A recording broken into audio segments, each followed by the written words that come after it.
La question « Quelle vision pour l'avenir numérique en Nouvelle-Calédonie ?» Eh bien, je pense que le titre de la présentation parle d'elle-même. Un objectif très haut débit qui correspond exactement à ce que Jean-François et l'ensemble des acteurs précédents ont pu mettre en avant. Plusieurs étapes en Nouvelle-Calédonie.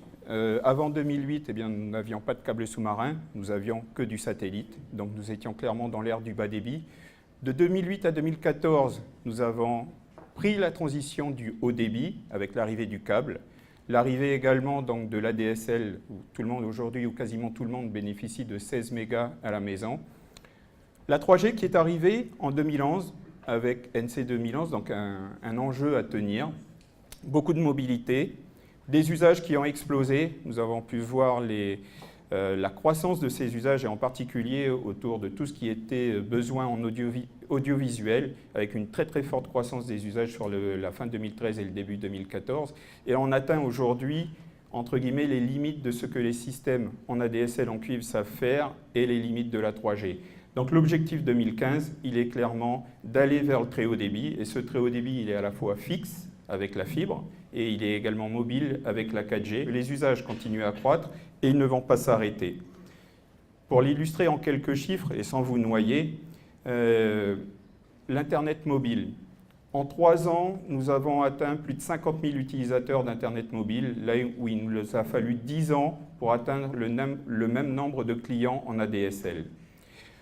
La croissance de l'Internet au niveau du backbone Internet que l'on met à disposition des FAI et également donc des clients, au final, une croissance de plus de 50% en 2 ans. Le numérique, pour moi, ça n'est pas que l'Internet, c'est également l'ensemble des liens qui raccordent les entreprises. Et regardez ce petit focus entre 2012 et 2014 au niveau des liaisons louées. 800 liaisons louées pour un total de capacité souscrite par les entreprises de 6 gigas. 10% de liaisons en plus simplement en 2 ans, mais par contre un doublement quasiment des débits souscrits pour irriguer l'ensemble du tissu professionnel. Donc clairement l'enjeu pour l'OPT, pour la Nouvelle-Calédonie, eh c'est de se mobiliser autour de l'aménagement numérique et pour l'ensemble de la Calédonie pour répondre aux besoins d'aménagement dans tous les secteurs, économie, tourisme, santé et bien sûr on l'a dit pour lutter contre la fracture numérique. Il s'agit bien sûr de nous inscrire dans quelque chose qui n'est pas un plan de l'OPT uniquement, mais véritablement les enjeux fixés par le gouvernement au travers du PSEN. L'OPT ne fera pas tout cela tout seul. Nous sommes un acteur de la Nouvelle-Calédonie et il nous faut, pour réussir et tenir ces enjeux, eh bien, associer l'ensemble de nos partenaires. On a beaucoup travaillé avec la cellule économie, on a beaucoup travaillé avec l'Observatoire. Les FAI ont pu décrire le travail que l'on a pu faire avec eux au travers des carrefours et les réunions qu'on a pu animer par la suite. Également les directeurs des services d'information qui sont des prescripteurs importants en matière d'usage numérique. Un dernier point également en matière de stratégie numérique, la Calédonie, en fin de compte, ça reste un quartier de l'Internet dans le monde. Donc il faut regarder ce qui se fait ailleurs et nous inscrire dans ce paysage, et en particulier dans notre paysage régional. Donc l'OPT développe également une stratégie vers le client numérique. Cette stratégie se décompose, et on verra un peu plus en détail après, en plusieurs grands projets. Le très haut débit mobile, avec l'arrivée bien sûr de la 4e génération du mobile, qui va proposer dès le début de l'année prochaine des solutions allant jusqu'à 20 mégabits sur vos téléphones. Mais pour autant, l'OPT n'oublie pas qu'il reste encore des zones à desservir où la couverture GSM n'est pas encore satisfaisante. Nous avons également la même approche sur le très haut débit fixe, puisque le focus, c'est d'emmener la fibre dès l'année prochaine, mais également de poursuivre nos efforts sur le restant, c'est-à-dire sur l'ADSL. C'est vraiment un projet de longue haleine, et pour arriver à assurer la transition cuivre-fibre, c'est un projet qu'il faudra mener sur une dizaine d'années. Le très haut débit, c'est également, pas uniquement ces réseaux, mais l'ensemble des réseaux de transport qui vont véhiculer l'ensemble des flux qui sont à traiter. Donc il y a une problématique à prendre en compte au niveau sécurisation, au niveau extension des capacités, au niveau de service qu'il va falloir garantir pour les nouveaux usages qui vont arriver, que ce soit en matière d'interconnexion avec les FAI, mais on a tout un écosystème qui est apparu dans les dernières années, en particulier les acteurs de data center, qu'il faut intégrer dans cette vision. En matière de réseau OPT, des enjeux sur nos boucles locales qu'il va falloir densifier, et bien sûr, prendre en compte notre cordon ombilical qui nous relie au reste du monde. Aujourd'hui, tous nos flux passent par le câble sous-marin. Côté OPT également, des enjeux autour de l'évolution de nos systèmes d'information pour nous emmener, que ce soit sur les télécoms, c'est évident, c'est le numérique, vers le client numérique. Mais un des enjeux pour l'OPT aussi, c'est d'assurer la transition vers le postal numérique. La démarche que l'OPT met autour de l'ensemble de ces projets, eh bien, c'est une démarche de concertation.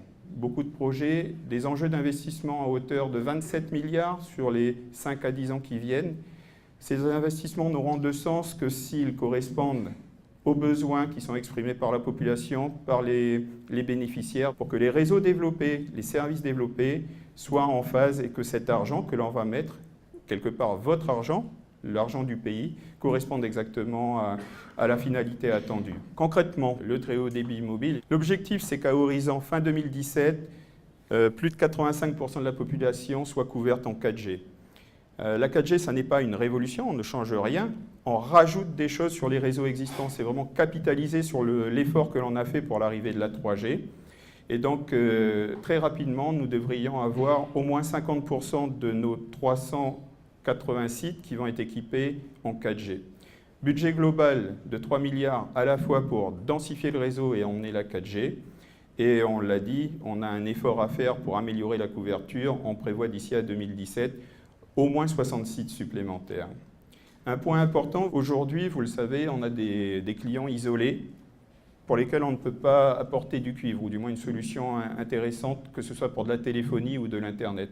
On a plus de 1000 clients aujourd'hui qui sont raccordés en technologie, ce que l'on appelle GSM fixe, un réseau mobile pour leur apporter la téléphonie traditionnelle, mais également un accès Internet jusque 2 mégabits. Des clients qui sont totalement isolés à plus de 20-30 km de nos centraux. Et c'est vraiment une des solutions que l'on doit développer également, c'est-à-dire qu'on va la porter en 4G pour apporter des débits supplémentaires pour ces clients isolés. Le projet fibre, l'objectif est de raccorder l'ensemble des abonnés en fibre optique sur 8 ans, voire un peu plus. Avec la fibre, on sera en capacité d'apporter le même service à tous les clients jusqu'à 20 km du central de raccordement. Et qui plus est, de réduire les zones blanches, les zones non couvertes aujourd'hui en ADSL. Mais la fibre, c'est également une opportunité pour apporter plus de débit, de manière à développer de nouveaux services liés à l'économie numérique. On parle bien sûr de l'audiovisuel, les solutions IPTV, TV 3D, des accès multiples. On parle aussi, on l'a évoqué, de toutes les solutions de formation à distance qui vont nécessiter aussi des accès de forte capacité. L'objectif pour nous est donc de déployer nos réseaux, ce qu'on appelle le réseau actif, c'est-à-dire d'équiper tous nos centraux en 3 ans, de tirer la fibre pour être au plus près des abonnés en 5 ans, et après, la dernière partie, c'est-à-dire de raccorder les clients un à un entre 8 et 10 ans. Bien sûr, il nous faudra dans le même temps adapter nos offres d'accès pour les fournisseurs d'accès à Internet de manière à ce que les débits qui vont être générés par les services sur fibre optique, on s'attend à des débits multipliés par 3 voire 5, et bien que les tarifs que nous allons proposer aux fournisseurs d'accès à Internet soient compatibles de manière à ce que l'accès à Internet reste à un niveau de prix similaire au prix actuel. Concrètement, parce que c'est ce qui est important, quel est le calendrier ? Sur la 4G, eh bien, les tests sont déjà en cours puisque les équipements sont installés. L'objectif pour nous est donc d'ouvrir 55 sites pour la rentrée, pour le 15 février, qui vont équiper Nouméa, Grand Nouméa et un certain nombre de cœurs de villages, Lifou, Bourail, Koné, Koumak, Point-d'Imier, La Foix. Le projet est d'ici à fin 2015, début 2016, d'avoir 150 sites équipés. Vous voyez, donc 50% des sites qui devraient bénéficier de la 4G d'ici là. Concernant le très haut débit fixe, nous allons passer nos premiers appels d'offres en commission d'appel d'offres de l'OPT au mois de décembre. Ce sont des marchés supérieurs à 150 millions, donc un conseil d'administration spécifique au mois de janvier, un pilote technique au deuxième trimestre. Les premiers sites équipés vont être sur Nouméa, Dimbéa, le Mandor et Koné, et le quartier pilote qui va être mis en avant sera celui de Caméré. Donc nous allons planifier tout cela avec la ville de Nouméa. L'objectif, c'est clairement pour le Noël 2015 de pouvoir commercialiser les premiers accès en fibre optique. L'OPT se mobilise également pour renouveler son système d'information. L'objectif d'ici à mi-2016 sera d'avoir un seul système d'information. Je ne vous cache pas que c'est également une grande avancée en interne OPT, puisque ça va simplifier la vie de nos commerciaux, mais ça va aussi beaucoup vous simplifier la vie en tant que client, et surtout que l'on va pouvoir vous proposer, comme ce qui se fait ailleurs, des offres convergentes, incluant du fixe, du mobile, de l'Internet. Vous vous posez des questions sur la sécurisation du câble. La durée de vie moyenne d'un câble, c'est 25 ans. Un certain nombre d'acteurs sur la zone, des acteurs qui ont construit leur câble dans les années 2000, 2009. Donc vous voyez qu'il y a certains câbles qui vont arriver en fin de vie. Des acteurs régionaux à avoir construit leur câble, on n'est pas si nombreux que ça. La Nouvelle-Calédonie avec Gondwana, le Vanuatu qui vient de mettre en service son câble en début d'année pour aller à Fidji. Des projets transpacifiques, le Vanuatu lui-même qui cherche à se sécuriser, donc l'OPT au milieu de tout ça doit aussi réfléchir à sa sécurisation. Une sécurisation sèche, autrement dit, est-ce que je sécurise sans refaire du business dessus, ou est-ce qu'avec des partenaires de la zone, peut-être le Vanuatu, construire une notion de hub où on pourrait se sécuriser mutuellement. C'est un projet qui est ambitieux, qui, suivant la configuration qu'on lui donnera, pourra peser jusqu'à 4 milliards de francs CFP. L'objectif pour nous est d'avoir défini notre stratégie à la fin du premier trimestre, la proposer à notre conseil d'administration, de manière à ce que cette sécurisation, quelle que soit la forme qu'elle prenne, soit effective à horizon 2017. Les boucles optiques, je vous le disais, c'est aussi un enjeu important et qui est transparent pour vous, utilisateurs. Ces boucles optiques, elles irriguent l'ensemble de la Nouvelle-Calédonie pour accorder les centraux entre eux et faire en sorte que l'ensemble des flux, qu'ils soient Internet fixe, Internet mobile, la voix, tout, puisse circuler correctement. C'est un projet lourd également, plus d'8 milliards d'investissements, mais deux priorités. La boucle nord, c'est-à-dire pour boucler le nord du territoire jusqu'à Pointe-Dimier, qui lui-même est déjà connecté en câble sous-marin après sur UVA et Lifou, et la boucle sud qui consistera à repartir de Lifou, Marais, revenir sur le sud du territoire, pour disposer d'une boucle complète sur la Nouvelle-Calédonie, de manière à ce que, quel que soit l'endroit où une coupure puisse se produire, eh bien, on puisse rerouter les trafics de manière efficace, sans perte de capacité pour le client final. La concertation, c'est un des enjeux de l'OPT autour de tous ces projets, puisqu'on ne va pas les faire tout seul. La première démarche de concertation que l'on a entreprise, eh bien, c'était celle avec les fournisseurs d'accès Internet, puisque tout le monde était conscient de la qualité Internet qui s'était dégradée en début d'année.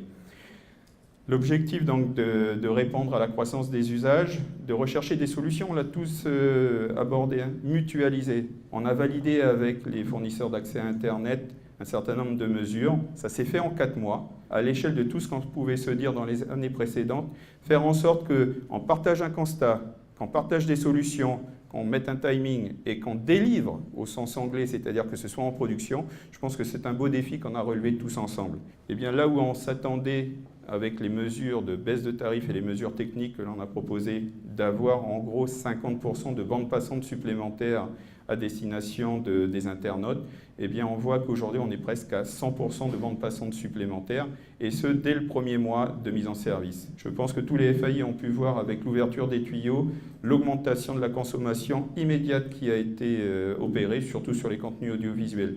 Là on a de quoi tenir jusqu'en milieu d'année prochaine, puisque l'enjeu maintenant c'est de reposer un modèle qui soit en phase avec le très haut débit. Nous avions eu aussi une série de demandes des DSI, qui sont des prescripteurs importants côté numérique, avec des demandes sur Internet, mais également, on l'a vu, des demandes sur des niveaux de service, des engagements de niveau de service. Et bien, là également, nous avons eu des réunions de concertation, nous avons pu dresser la liste des actions, les prioriser, et concrètement, pour un certain nombre de DSI qui sont autour de cette salle, eh bien, nous avons lancé un pilote autour d'un projet de SLA, donc de niveau de service, et de SAV étendu, qui était clairement attendu par nos clients entreprises, que l'OPT puisse intervenir en dehors des heures en cas d'incident.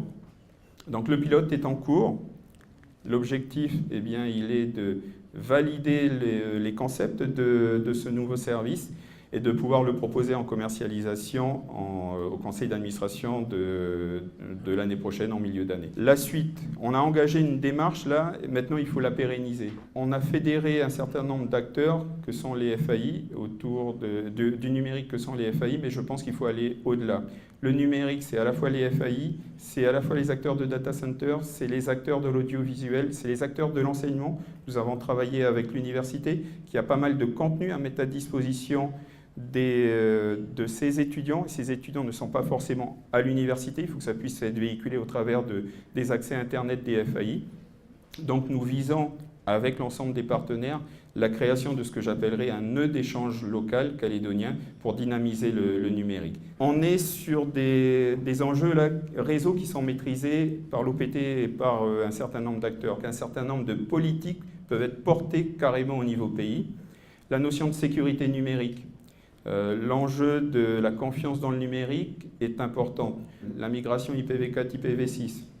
Une réalité, un besoin urgent, voilà. Il y a à partager autour du sujet. Donc vous le voyez, un calendrier soutenu, fait de concertation, mais également fait de résultats. On s'est fixé des jalons précis, la 4G au premier trimestre, le FTTH au 4e trimestre, et tout ça est à construire avec l'ensemble des acteurs pour que l'année 2015 soit clairement l'année du très haut débit. Donc oui, on s'affiche, oui, on est ambitieux.